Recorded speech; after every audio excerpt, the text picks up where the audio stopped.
BaseDaKID, the hardcore casual, in association with the Undefeated podcast. I'm here at the Lawrence Okolie versus Crispin Smith announcement.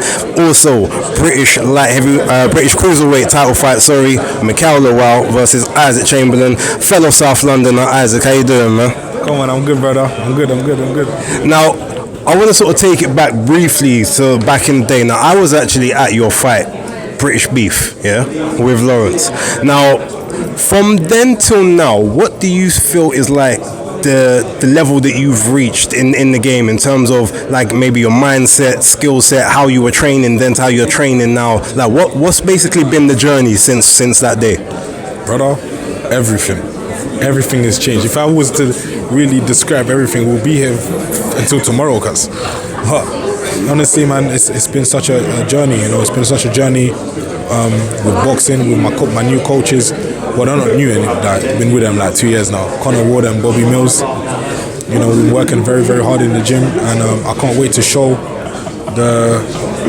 on May 27th what I'm all about, man. Now, I've definitely seen a lot of different styles from you since that day up until more recently. Obviously, Crispin Smith was the last fight. Now, in that fight, was the pace, him constantly coming forward, you being a person that likes to dictate pace, control range, control distance, set up your shots, nice combos, nice and clean, was he just ultimately like a nightmare style that even though you was adjusting to it, you maybe adjusted too late? Or do you feel like there was more in the tank than you could have got to show it if it wasn't for maybe the eye or whatever else? Honestly, I put everything in, honestly, and see me, probably what the problem was when he came at me, I thought, fuck it, let's go with it, let's go. And you know, I don't shy away from. I'm not gonna be like, oh my eye hurts, oh no, whatever. Like, my hand was swollen, I think my hand was cracked, my rib was swollen, my eye, everything. But I'm with it. This is the consequences that you have when you're in the sport. You have to know how to deal with it. Are you really about this? And I don't think LAWAL's about this, like. So we're gonna see, man. I hear that. All right, so coming up to this fight now, so you've got McCall in front of you. Now, obviously, you lot was talking on the stage about a sparring story from 5 years ago. Now, we know what happened in sparring stays in sparring. 5 years is a long time, so it probably means nothing at this point.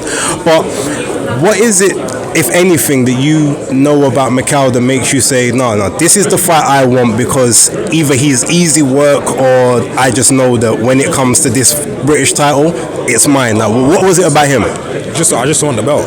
That's it. It's nothing really to do with him. That's why I invaded that post-fight interview. But he must have saw it as disrespect. But hold on, we spotted each other after. Like, I don't know where he's coming with disrespect. It was none of that. It's never been like that with us ever. Like, we used to share we was in the same camp sparring Usyk, and we was mad cool. So the fact that he's saying that made me think like, bro, this is a bit different. Do you know what I mean? So, we have to see anyway, man.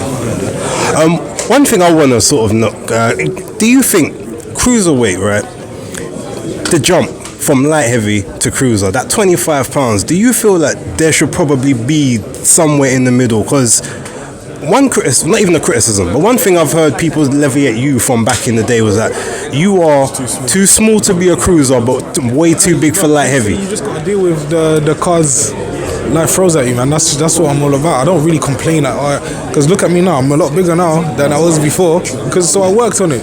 Everything that you have a weakness in, you can just easily just work at it and get better with it. And that's my mindset. And that's my mentality. So that's what's been happening, man. All right. Last one for me on particularly on this. So when it comes to this fight, I'm not asking for tactics. I'm not even going to ask you for a prediction. But when it comes to how you visualize this taking place, like, what is maybe the one thing that you will say, this is why I win this fight opposed to him? As soon as it goes ding, ding, ding, I'm going to test him straight away. Straight away, I'm going to test him. Let's go. What's good? Then as soon as I see his legs, hey, what she roll, fam. That's it. Because he took it there. If he took it there, all right, cool. They know what I'm about. They know what I can do. Let's see if his heart's going to be tested.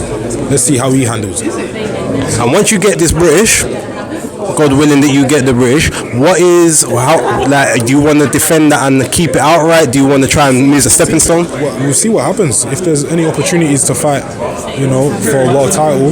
You know, that makes you high in the WBC rankings when you win the British. So we'll see what happens from there.